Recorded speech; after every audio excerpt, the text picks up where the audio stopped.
Assalamualaikum warahmatullahi wabarakatuh. Ya Rabbi bil Mustafa balligh maqasidana waghfir lana ma madha ya wasi'al karami. Ya Rabbi bil Mustafa balligh maqasidana waghfir lana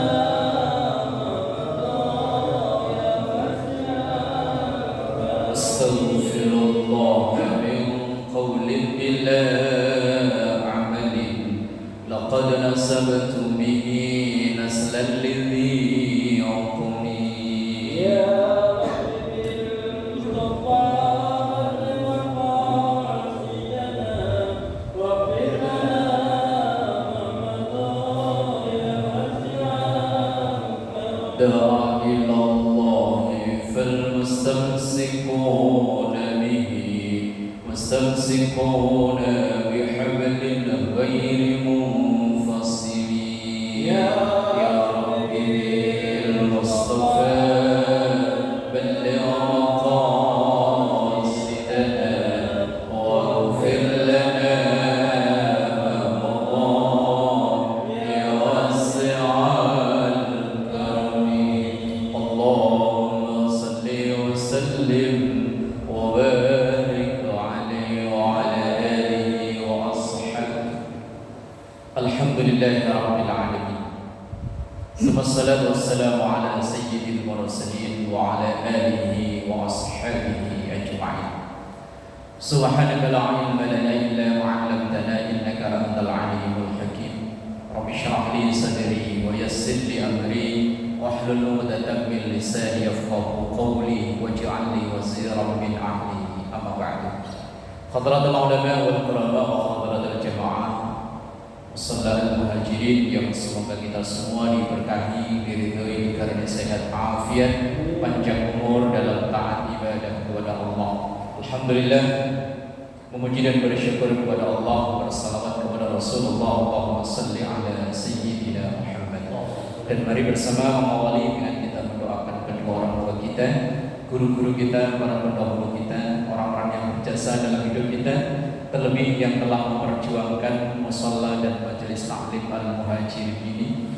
Kita mendoakan anak cucu keturunan kita, kita mendoakan keluarga kita, kita mendoakan jamaah kita kalau seandainya ada yang sakit, atau keluarga kita atau warga yang tinggal di perumahan pilihan ini yang sakit, kita doakan semoga segera diangkat penyakitnya, diganti dengan sehat afiat. Alhamdulillah wa ila hadratin nabiyil mustafa Muhammadin sallallahu alaihi wasallam. Syairillah lahum al-Fatihah. A'udzu billahi minasyaitonir rajim. Bismillahirrahmanirrahim. Alhamdulillahi rabbil alamin arrahmanir rahim maliki yaumiddin. Iyyaka na'budu wa iyyaka nasta'in. Ihdinas siratal mustaqim. Siratal ladzina an'amta 'alaihim ghairil maghdubi 'alaihim waladdallin. Bismillahirrahmanirrahim. Kita melanjutkan ngaji kita dari kitab Riyadhus Shalihin yang membahas tentang hadis-hadis Rasulullah sallallahu alaihi wasallam. Memasuki bab yang ke-16, babun fil amri bil muhafadhati ala sunnati wa adabiha. Bab yang membahas tentang perintah untuk muhafadhah. Muhafadhah itu trekso, jaga. Ala sunnah, terhadap sunnah. Terhadap sunnah wa adabiha, dan etikanya. Perintah untuk menjaga sunnah. Sunnah apa ini maksudnya? Sunnah dalam ilmu fikih dan sunnah dalam ilmu hadis kan berbeda. Sunnah kalau dalam ilmu fikih itu yusabu ala fi'lihi wa la yu'aqabu ala tarkihi. Sunnah dalam fikih itu berpahala bila dikerjakan, tidak berdosa bila ditinggal. Tapi guru saya dulu kalau maknai sunnah itu nggak begitu. Berpahala bila dikerjakan, tapi rugi bila ditinggal. Tapi kalau kita ngaji fikih, teorinya ya yusabu ala fi'lihi wa la yu'aqabu ala tarkihi. Berpahala bila dikerjakan, tak berdosa bila ditinggal. Itu sunnah dalam ilmu fikih. Kalau sunnah dalam ilmu hadis, sunnah itu adalah segala sesuatu yang disandarkan kepada Rasulullah, qaulan wa fi'lan wa taqriran. Qaulan, ucapan, apa yang diucapkan oleh Rasulullah. Wa fi'lan, apa yang dikerjakan oleh Rasul, yang dilakukan oleh Rasul. Biasanya hadisnya itu wa kana sallallahu alaihi wasallam apa. Atau takrir. Takrir itu ketetapan. Ketetapan itu sesuatu yang dilihat oleh Rasulullah. Beliau tidak melakukan, tapi juga beliau tidak melarang. Itu namanya takrir. Kalau dalam kitab-kitab ilmu mustalah hadis biasanya selalu dicontohkan itu ketika Rasulullah berkunjung ke satu tempat, ke wilayah luar Madinah, kemudian disuguhi daging dzab. Dzab itu kalau di kamus gambarnya mirip biawak. Tapi apakah biawak itu bahasa Arabnya dzab? Wallahu a'lam, enggak tahu. Cuman kalau digambar kan ada kamus yang bergambar. Nah, itu gambarnya mirip biawak, mirip. Nah, ketika di para sahabat yang di daerah itu pada menyantap daging dzab itu tadi, Rasulullah ketika ditawari beliau enggak mau. Tapi juga beliau enggak melarang sahabat yang pada makan daging tersebut. Nah, itu namanya takrir. Sesuatu yang dilihat oleh Rasulullah, beliau tidak melakukan, tapi juga beliau tidak melarang. Itu namanya takrir. Nah, sekarang kadang dikit-dikit mengatasnamakan sunnah Rasul. Apalagi yang malam Jumat ya. Itu saya cari hadisnya belum nemu loh Pak Haji.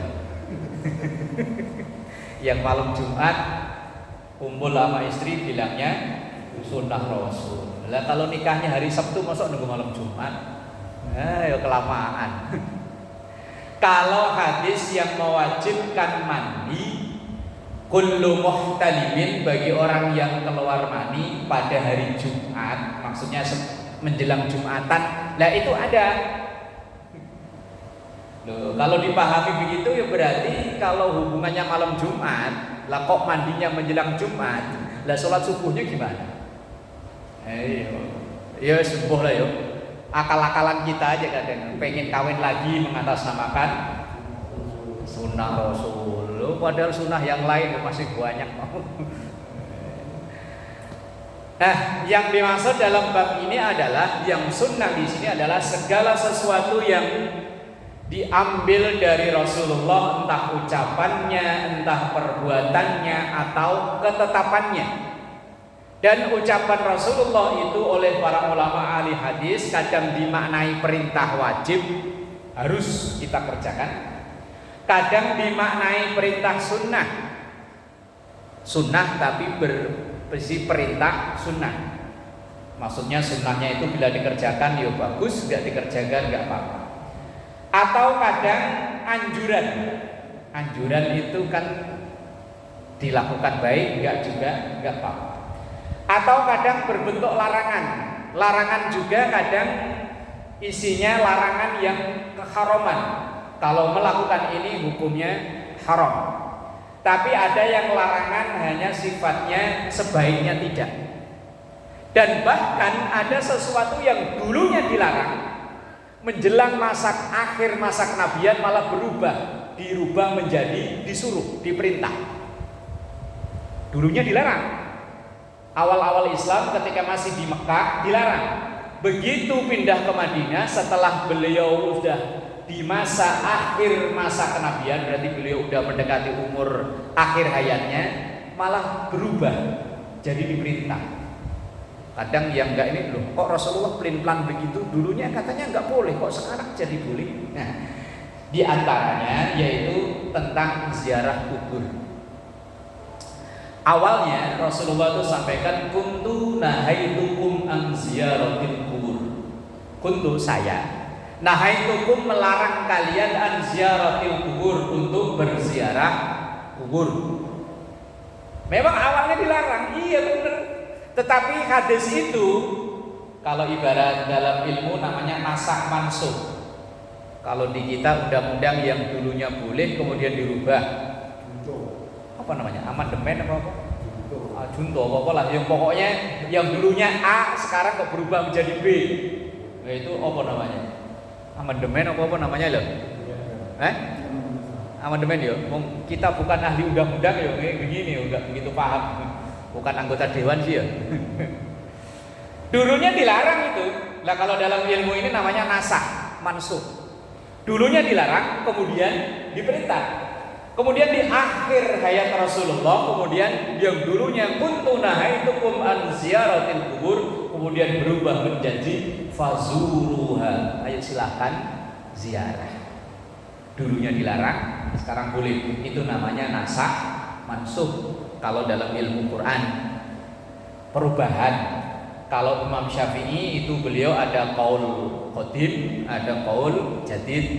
Itu pun kadang isinya berlawanan. Dan sama kayak kita misalnya dulu waktu tinggal sebelum di sini, wah, misalnya hobi apa gitu, wah getol banget lah, pokoknya dilarang aja. Ini nggak bisa. Begitu pindah ke sini berubah. Namanya juga al-muhajirin, udah hijrah. Bahasanya hijrah. Bahasa anak sekarang hijrah. Nah, dan juga ada yang larangan Rasulullah yang berbentuk, yang bernilai haram, bernilai makruh dan lain sebagainya. Baik, setiap awal bab biasanya Imam An-Nawawi mengutip beberapa ayat Quran. Di antaranya yang dikutip oleh Imam An-Nawawi adalah dalam surah Al-Hasyr ayat yang ke-7. Beliau tulis firman Allah, "Wa ma ataakumur rasulu fakhudhuhu wa ma nahakum anhu fantahu." Wa ma ataakum, dan apa yang diberikan oleh Rasul, yang diperintahkan oleh Rasul, fakhudhuhu, maka ambillah, maka laksanakanlah. Wa ma nahakum, dan apa yang dilarang oleh Rasulullah untuk kalian, untuk kita, fantahu, maka jauhi atau tinggalkan. Ini berarti sunnah Rasulullah, ucapan Rasulullah ada kalanya bentuk perintah, ada kalanya bentuk larangan. Di antaranya yang isi perintah kita jumpai hadis Rasulullah. Perintah, tapi ini perintahnya entah berbentuk anjuran atau apa isinya. Misalnya dalam hadis beliau sampaikan yang diriwayatkan oleh Imam At-Tirmidzi, beliau menyampaikan ahbib habibaka haunamma asa ayyakuna baghiduka yaumamma wa baghiduka haunamma asa ayyakuna habibaka yaumamma. Bahasanya agak bulat, hampir mirip. Ini hadis ini kayaknya cocok menjelang musim-musim menjelang pemilu. Ahbib, cintai, sukai. Kalau kita mau senang siapa capres yang ada, silahkan yo. Mau dukung Prabowo ya silakan, mau dukung Anies yo silakan, mau dukung Ganjar ya silakan, atau mungkin nanti ada calon baru lagi ya silakan. Silakan ahbib, cintai, sukai, idolakan siapa saja. Habibaka, orang yang pengen kita idolakan, terserah, kata Rasulullah. Ahbib ini kan bentuk perintah, tapi perintahnya bukan berbentuk wajib ya, tapi berbentuk himbauan. Tetapi haunamma, ini nyuruhnya Rasulullah, haunamma, sederhana saja, nggak usah berlebihan. Nanti kalau cinta berlebihan, ini lanjut kata Rasulullah, asa ayyakuna baghiduka yaumamma, Bisa jadi yang kita cintai mati-matian dulu, asa ayyakuna baghidaka yaumamma, suatu saat menjadi orang yang paling kita benci. Kalau cintanya berlebihan kan bisa jadi nanti berubah menjadi benci yang berlebihan. Kayak kemarin apa saya lihat di TV. Kok nyambung Pak pikiran kita Pak? Saya tadi mau ngomong itu loh. Saya ngeliat di TV loh sambil sarapan pagi ada kader yang nyobek-nyobekin kan loh. Ya Allah, itu bikinnya nggak murah kan ya? Yang selebar itu kan nggak murah. Begitu melihat di TV yang diumumin ternyata beda, langsung disobekin. Ya Allah, akibat berlebihan ya begini nih. Lah kalau kita yang sederhana saja lah bodo amat lah siapa kek. Ya walaupun ada kepentingan ya jangan berlebihan. Wong cinta yang boleh berlebihan kepada sesama manusia hanya kepada Rasul. Karena Rasulullah satu-satunya yang maksum. Maksum itu tidak mungkin salah. Selain Rasulullah ada kemungkinan salah. Biar sehebat apapun, selain Rasulullah ada kemungkinan salah. Man kadang ya kalau orang udah kadung kita idolakan kok dikritik, kita juga langsung naik ke ubun-ubun kadang. Wah, kurang ajar siapa lu. Padahal siapapun manusia di muka bumi ini selain Rasulullah ada kemungkinan salah. Itu yang urusan politik lah. Yang sisi lain yang urusan heboh, yang Ba'alawi dan Bueger lagi ya Allah. Yang satu wah boh. Saya kadang kalau melihat gitu ya, kalau video begini ditonton sama orang luar kan orang luar tinggal tepuk tangan ya. Enggak usah dimusuhin mati celaka, mereka udah pada musuh-musuhan. Padahal ya mereka sama-sama orang pinter, sama-sama orang alim, tapi ya itu tadi kalau cinta berlebihan, padahal Rasulullah ngajarinya itu habibaka haunamma. Kalau kita mau cinta ya cinta silakan kok, tapi haunamma sederhana saja. Wong selain Rasulullah itu ada kemungkinan salah. Ayo, yang cinta Habib Rizik, begitu Habib Rizik dikritik, langsung siapa lu? Ini keturunan Nabi. Kemudian yang mencinta Gus Dur, begitu Gus Dur dikritik, siapa lu? Ini keturunan Kiai Hasyim Asy'ari. Nah, yang semua yang selain Nabi ada kemungkinan salah. Kan gitu ya patokannya. Patokannya kan hadis ini, habibaka haunamma asa ayyakuna baghidaka yaumamma. Yang kita cintai saat ini kalau berlebihan suatu saat menjadi yang kita benci. Atau sebaliknya, wa baghidaka haunamma, wa baghid. Kalau mau nggak suka ya silahkan. Baghidaka orang-orang yang kita nggak sukai silahkan, tapi haunamma sederhana saja. Karena asa ayyakuna habibaka yaumamma, bisa jadi yang kita musuhi saat itu akan menjadi habibaka yaumamma, yang kita cintai di suatu saat nanti. Itu saya ada teman Pak, 2 orang teman saya itu nggak pernah akur. Satu fan berat Anies, satu fan berat Caimin. Sekarang digabungin. Kemarin waktu Jumat pagi ketemu akhirnya pada diceng-cengin, ayo lo. Dulu yang satunya bencinya setengah mati sama Anies, yang satunya sama Caimin bencinya setengah mati. Lah begitu sekarang digabungin, ayo lo. Akhirnya mereka mau damai, yo kayaknya gimana? Enggak damai, orang yang didukung ternyata boncengan berdua. Ayo. Lah makanya ini Rasulullah itu udah jauh-jauh hari 14 abad yang lalu beliau itu udah memberi informasi pada kita. Mengidolakan ya silahkan, jangan berlebihan. Benci ya silahkan, jangan berlebihan. Nah ini termasuk sunnah Rasulullah Sallallahu Alaihi Wasallam tadi. Ya Allah, Rasulullah betapa luar biasanya. Beliau itu ya memang beliau dalam Al-Quran dalam surah An-Najm ayat ketiga keempat itu kan wa ma yantiqu 'anil hawa in huwa illa wahyu yuha. Wa ma yantiqu 'anil hawa, dan Rasulullah itu tidak ngomong hanya dari kemauan sendiri aja, dari hawa nafsunya enggak, Tetapi beliau itu in huwa illa wahyu yuha. Beliau ngomong itu berdasarkan wahyu yang diturunkan. Maka apa yang disampaikan oleh Rasulullah selalu benar. Walaupun mungkin dulu ucapan Rasulullah itu kadang ya para sahabat hanya sami'na wa ata'na. Saya dengar, saya taati. Dulu sahabat itu setiap mendengar yang disampaikan oleh Rasulullah meyakini pasti benar, kemudian sami'na wa ata'na. Tapi kemudian oleh orang-orang sekarang, apa yang menjadi ucapan Rasulullah itu banyak diteliti. Apa yang menjadi kebiasaan Rasulullah itu banyak diteliti. Di antaranya termasuk sunnah. Rasulullah itu kalau menjelang tidur,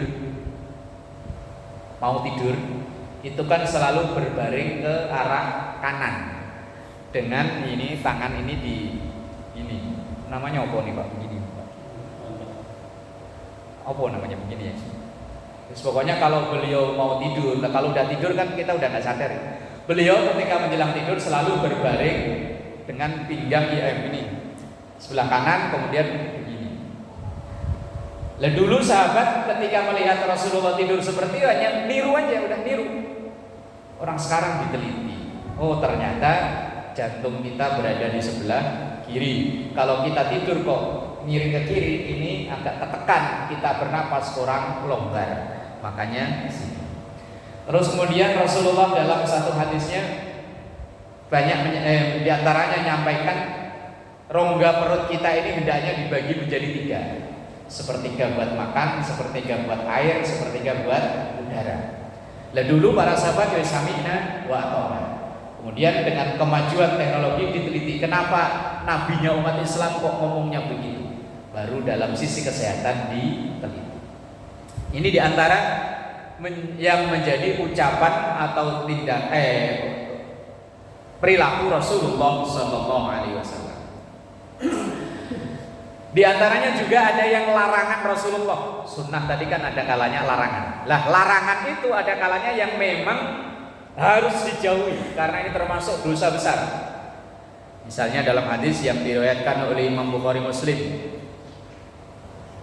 muttafaq alaih, Rasulullah sampaikan ijtanibu as-sab'a al-mubiqat. Jauhilah 7 perkara yang merusak. Merusak ini maksudnya termasuk dosa besar. Yang pertama asyirka billah, menyekutukan Allah. Nah, ini kadang di antara kita banyak sekali yang menvonis saudaranya kafir, menyekutukan Allah dengan mudahnya. Para pendahulu kita berjuang mati-matian bagaimana mengislamkan orang kafir. Lah sekarang ada semangat dakwah kok malah mengkafirkan orang. Nah, kan kebalik delik. Nah ya dulu berbagai macam cara dilakukan bagaimana caranya mengislamkan orang kafir. Yang puluhan tahun turun-temurun orang kafir bagaimana caranya berubah jadi orang Islam. Lah sekarang ya Allah bentar-bentar kafir. Orang bawa keris kafir. Nah, orang kantenan kafir semua ya. Lalu orang kantenan kalau Jawa kan ya bawa keris. Padahal ini ageman kalau orang Jawa ya, ageman apa ageman? Kalau Sunda, kalau Betawi nggak pakai ya? Enggak ya? Sunda? Pakai juga ya? Lalu orang pakai keris dia bumi kafir ya Allah. Orang ziarah kubur kadang yo kafir. Orang la ilaha illallah gara-gara bacanya la ilaha illallah di depan makam dihukumi kafir. Ya memang tadi di awal saya katakan kan dulu ziarah kubur memang pernah dilarang, tetapi di akhir hayat Rasulullah berubah menjadi diperintah. Ya Allah. Padahal yang namanya tuduhan kalau dalam kitab Sulamut Taufik, orang yang menuduh saudaranya muslim kafir, maka tuduhan itu kembali ke orang tersebut. Itu guru saya dulu waktu ngajar, itu nyontohnya begini. Kita kalau nunjuk, mohon maaf ya, kalau nunjuk kan begini ya. Itu satu untuk orang, tapi sisanya kan kembali ke sini. Ayo, kafir berarti sono kafirnya cuma level 1. Di sini level berapa? 4, level banyak mana. Kalau kita nunjuk orang, pelit tuh. Berarti sono pelitnya hanya satu, sini.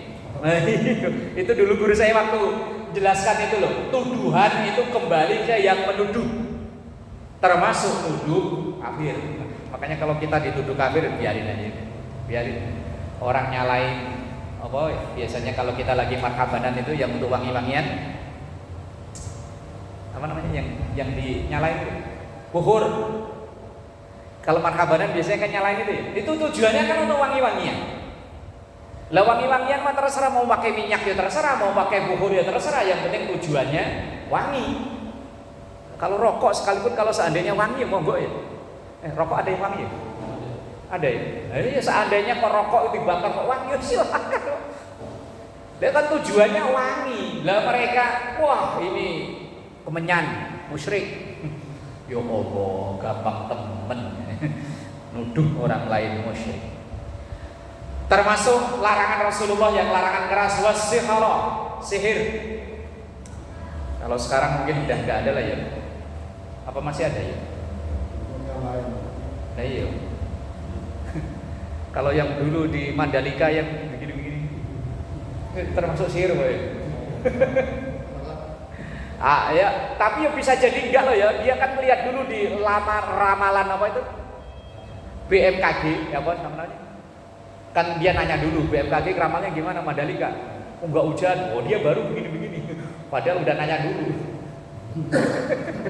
Lah iya kan, udah nanya dulu.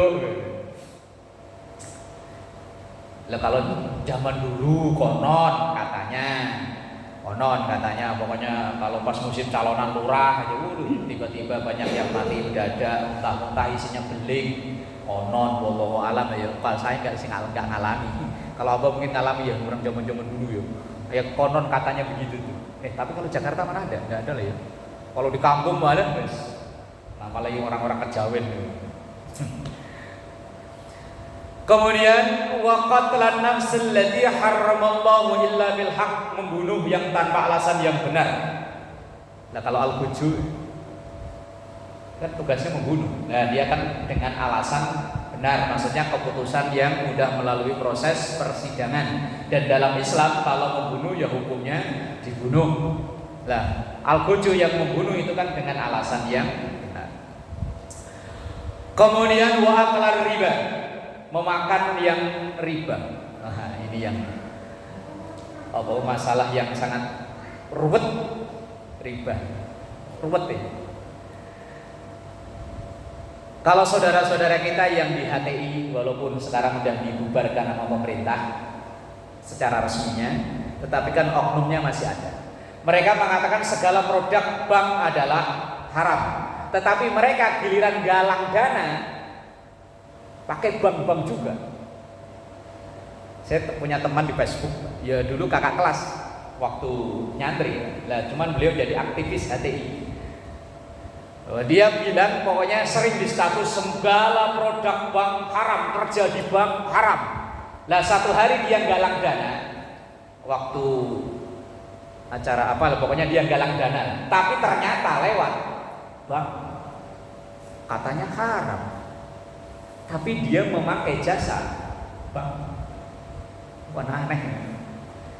Lah kalau memang itu haram, nah, segala yang dibangun yang kita nikmati sekarang itu, kita nih sekarang mau ibadah aja pakai bank ya. Mau berangkat haji umroh, apakah langsung kita beli tiket? Loh iya enggak.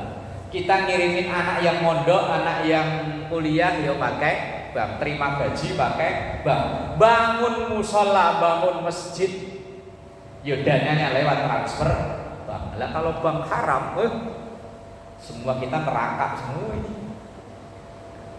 Siapa kita yang bisa lepas dari bank orang sekarang? Gak ada.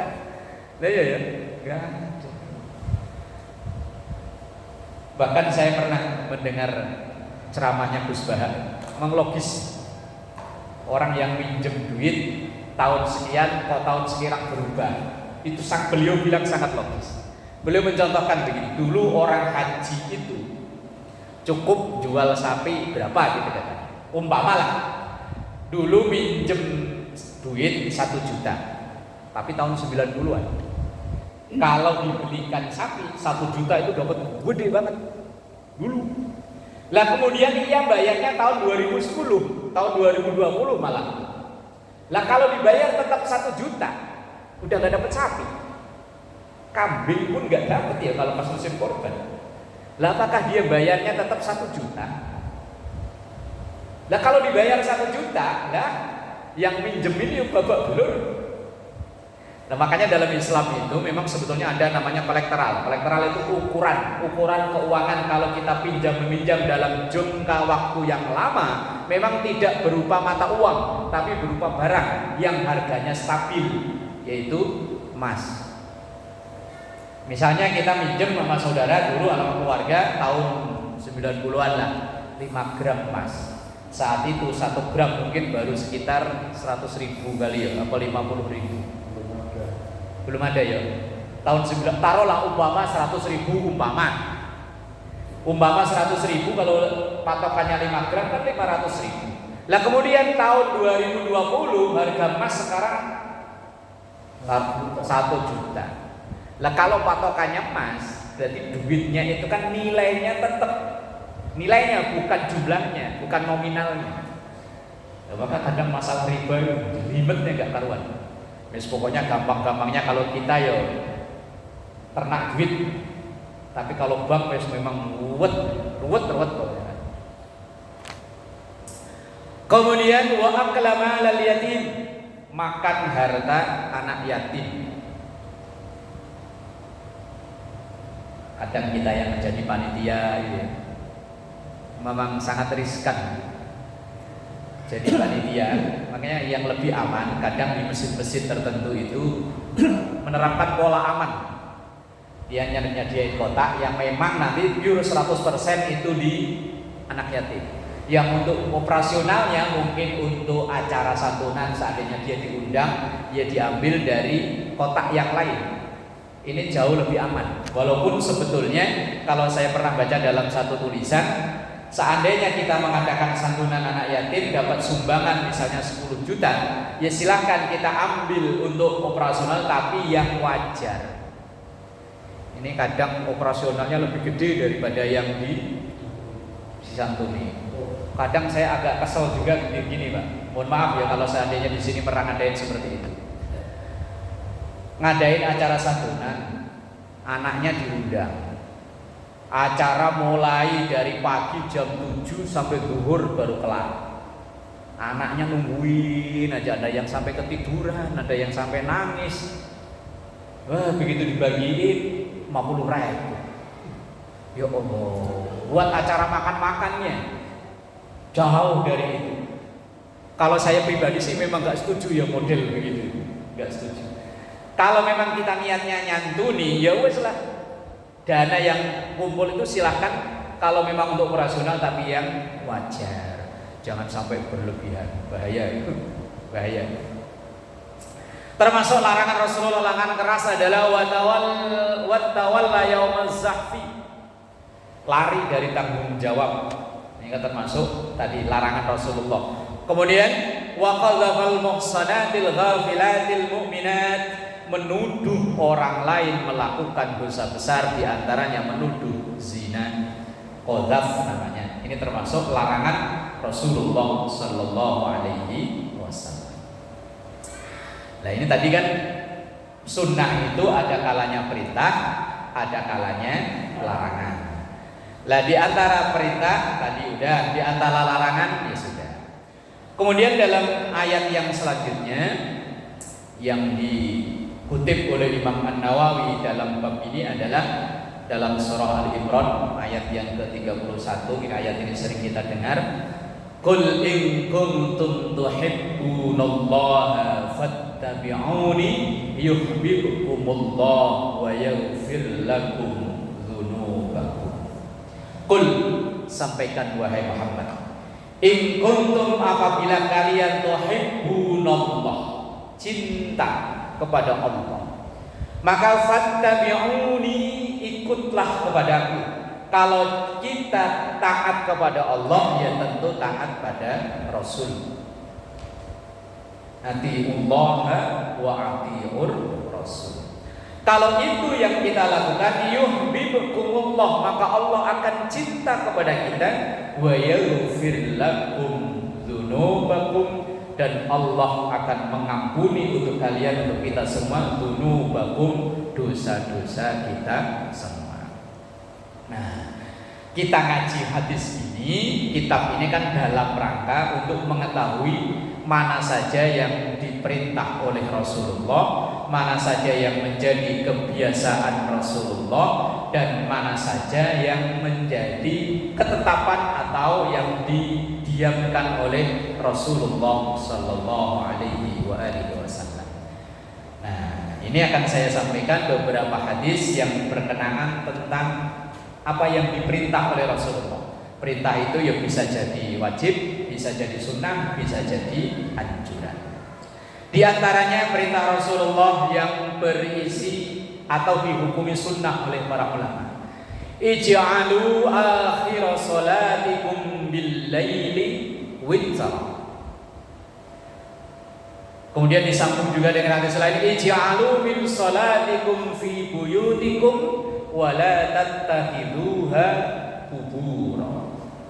Ij'alu, ini kan bentuknya perintah. Ij'alu, jadikanlah oleh kalian akhir salatikum, di akhir rangkaian salatmu, billaili, di waktu malam, witron, ganjil atau salat witir. Saat kita melakukan rangkaian salat malam, penutupnya witir. Apakah witir itu selalu berjamaah?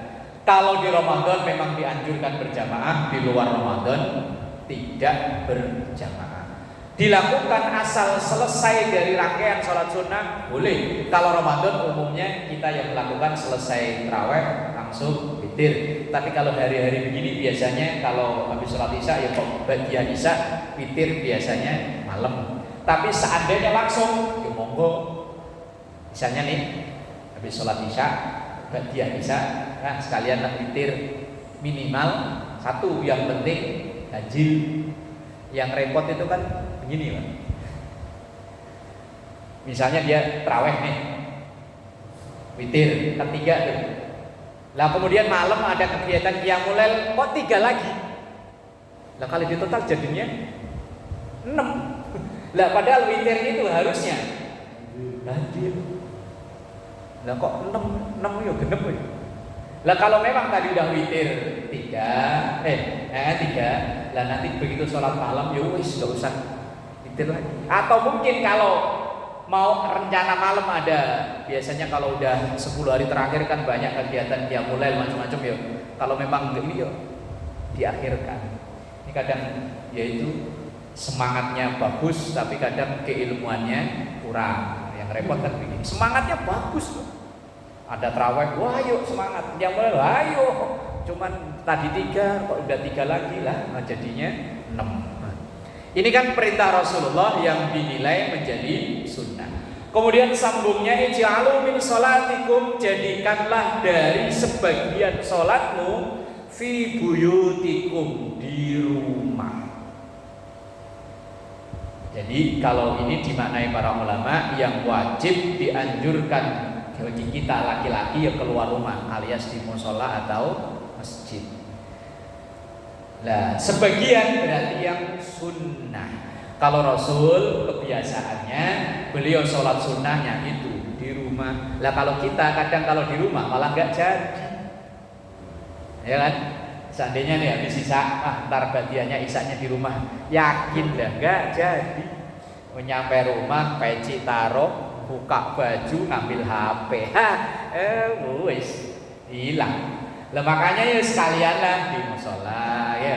Kalau Rasul karena memang kan rumah sama masjid kan ya cuma di ini kan mihrab. Ya makanya sholat sunnahnya ya di rumah. Lah kalau yang rumahnya jauh, lah kalau yang rumahnya mepet tempat imam begini ya bisa jadi. Tetapi Rasulullah mengajarkan kenapa perintahnya itu sebagian sholat itu dilaksanakan di rumah, karena wala taj'alu wala tattakhiduha qubura, biar rumah itu enggak kayak kuburan.